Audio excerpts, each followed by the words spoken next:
welcome back to the tea table. Today is day 3 of me talking about decks I'm considering for Salt Lake City next week. And today on this episode we do have Togekiss VMAX for you. So Togekiss came out, Vivid Voltage, seemed like a cool card. It's kind of popped up in various parts of Standard, like on the fringe of like, ooh, this is pretty good. But it always took 2 colors, which was a problem. It did see success for a little bit in Expanded with double colors and like a stall deck, which was pretty sweet. But now that we have double turbo energy in Standard, Togekiss looks to have a resurgence and make a statement at the top of the tables. So, what does Togekiss VMAX do? Well, for 2 energy, it does 120, and you search for 2 cards to put them in your hand. That's pretty good. I understand Marnie exists, but your opponent probably can't afford to Marnie you every single turn. And if they got 4 Marnie, no way to get it back, the rest of the game you're good, because your goal is to not get knocked out. So with that being said, let's see what we pair with Togekiss to make that happen. So we do have a 1/1 Arceus. Now you're like, hold on a second. There's not a basic energy deck. What are you doing? Well, Arceus still has the ability to search for 2 cards at any time, once a game. And that is still good, even if you can't do the attack. So there's a 1/1. You just kind of let him hang out on the bench. If your opponent brings him up, it's fine. It's not a big deal. You can get him out of there. And if when you need it, you just Starbirth and hopefully seal the game away, or get yourself stabilized maybe after you were Marnied, and you might not have the best hand afterwards. So then we got a Yveltal from Celebrations. Discard 3, up to 3 special energy of your opponent's Pokemon. Obviously that's really insane against Mew, as I can put that many energy in play turn 1 with at least a Sparkle, and other double turbos, maybe on Arceus, or single strike decks, those kind of things. It's definitely a card that can get your opponent out of nowhere and hinder their strategy, especially because they're going to sit there like, alright, I got 3 energy, Grayma Meloetta's popping, we're going to do... You got nothing in play, man. What are you going to do? So that's definitely a card that, I don't know if it goes in every deck with Double Turbo, but if your deck has a problem with Mew, this is a good card to play, I think, in my opinion. And then we got Galarian Zapdos. As I said in previous videos, it's for Gengar, but you can get Arceus by surprise. What you want to be able to do, especially in this kind of deck, is not reveal that you play Fighting Energy. So you sit down, your opponent, you attach the Double Turbo or Metal, as you'll see. You're like, okay, go, whatever. And then they do their attacks. They maybe no bench down sparse, and you pop the Zapdos you just searched for with the Fighting Energy and get them. And then they have to take care of it immediately. They can't afford to go around it because it's just going to be annoying, which means they take the heat off your Togekiss, and that means they still got to knock out like 2 Togekiss to win the game, even though they knocked out the Zapdos, which is pretty sweet. Then we do have Eldegoss V. When you play from your hand, you put a supporter back into your hand from your discard pile, and you shuffle this back in your deck for 2 energy. So this is definitely a card that, when the new set was announced and coming out, I think it was Xander and Jake Gearhart were like, yo, Eldegoss. We got some stuff going with Eldegoss. Because there's like a loop where you can do Eldegoss every turn. There's like a Corviknight deck where you play Grotle to be able to search out Eldegoss, and you just keep recycling Corviknight, you know, that kind of stuff. So with that deck in mind, I definitely knew I had to play 1 Eldegoss anyway. I do have Path to the Peak, but, you know, you don't always have that in play. So Eldegoss is good. Maybe your hand is really good. You don't need to Togekiss for anything in particular, which is like awkward, because why wouldn't you? And you can just Eldegoss. Like, you can put the supporter back in your hand and not even play it. You can just recycle, and then you put Eldegoss back in your deck, so that's there. Definitely many options. And then we got Zamazenta V. This is the flex card of the deck.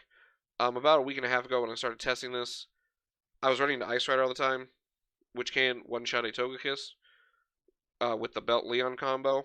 So, Zamazenta, because you do play Raihan, just one-shots a Ice Rider. So that is why it's in the deck. You can put anything else in the deck you want. Don't feel obligated to play this. You can put another trainer, another Zapdos, another Pokemon. It doesn't matter. Another energy. This is a flex spot, but for me, I was having trouble with Ice Rider, so I put it in. If you're going to a regional, you just kind of take a guess, like whatever you're having trouble with, put it in. So if you are running Ice Rider, God, I lost 9 in a row. Zamazenta, you know, those kind of things. If you want a second Zapdos even, you do play Ordinary Rod in this deck, but if you want a second Zapdos, so you don't prize one, also a great choice. So for the trainers, when you got an Escape Rope, and to switch. The Escape Rope is just sometimes your opponent like, I can't really do nothing. Here's, take my sacrifice Sobble to throw off your math for later. You're like, nope, got an Escape Rope. That's pretty simple. Also, if you got a like Eldegoss, but they got a Wheezing active, Galarian Wheezing, you can escape from that, and then you Eldegoss, stuff like that. And then we got the ways to get Pokemon. We got 4 Ultra Ball, 4 Quick Ball, and 3 Evolution Incense. I know 3 Evolution is awkward because we basically have 4 Evolved Pokemon in our deck, but I really want to get Togekiss out.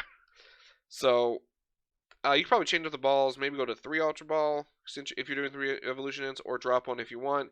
I just had an overabundance to, like, just get it out of my deck. I want to get it out of my deck and just start doing my thing.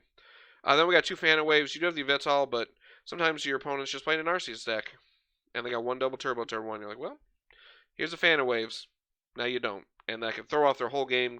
It can put them a turn behind depending on what variant they're playing, if they're not playing Melanie or anything, and allow you to make up for maybe going second or just getting back into the game late game. If you see that's like their last one. We got the Ordinary Rod to put things. You do have some 1-ofs here, so if you have to discard them with Quick Ball, Ultra Ball, or Research, get them back, get the energy back, pretty good. Pal Pad, because you do want to recycle basically all your supporters, and you may not always be able to use Eldegoss because of Pat to the Peak. So I do like the Pal Pad. And then we do have the mentioned Pat to the Peak. We got 3 and 1 training cord. So the training cord is because you have the 4 basic energy in your deck. And if you're playing against like Duraludon and maybe your path is kind of awkward, you can't, like, you prize 2 pass. You're like, well, I got to be able to attack this Duraludon, get the basic energy back, and start going like that.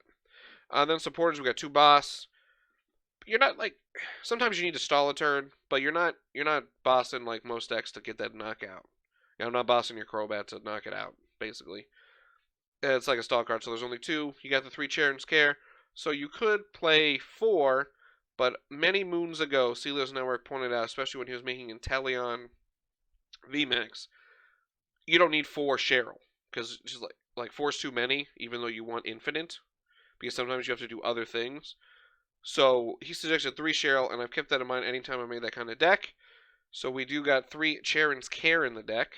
So you get to pick up a colorless Pokemon that has any damage counters, and all cards attached to it in your hand. So your main field, you want to have like Togekiss VMAX and another Togekiss VMAX, or Togekiss VMAX, like Togekiss VMAX Basic Togekiss, or Togekiss VMAX Basic Togekiss. So you can just pivot into them all the time when you Cheren. Then we got Marnie. Marnie Path is great, especially against Mew. I mean, or if like your opponent got a little slow start and you can Marnie Path them, and then like, well, you drew that Crobat, that's awkward. Single strike, Marnie Path, great. If you can take a turn where you don't need to Cheren, because sometimes you got to figure out, do I sacrifice my Togekiss VMAX? You don't always need to save it, which is like awkward, I know, but sometimes you just let it take the hit to set up for future turns. So if you can Marnie Path them, then you like search for 2 cards and knock you out. Whatever, you have another Togekiss, easy. There's 3 Professor's Research, which is awkward because I don't want to discard my cards a lot, but I don't really think there's anything better. If you do think of anything better, let me know below. So that's just in there as like by default kind of a thing. I might play an Avery realistically to like help against Eternatus if you don't have Path, or even if you do have, Eternatus. Avery's like the only card I can think of. Like maybe Shauna, but you don't really want to shuffle your hand away because you're putting cards in it. Then we do have 1 Raihan. I love Raihan. Sometimes your opponent Meloettes you turn 1, and you got a Raihan if you can. So, and then we got 2 Big Charm to give Togekiss VMAX 340, and more importantly, your Togekiss V 230 on the bench, because Arceus can pick it off with Choice Belt Boss, which can throw off some things. So if you put a Big Charm on your Togekiss V, they can't knock it out, and then you can just pick it up with a Cheren and make them waste a boss, or many things you could do there to help them have a disrupted strategy compared to what they're supposed to do to you.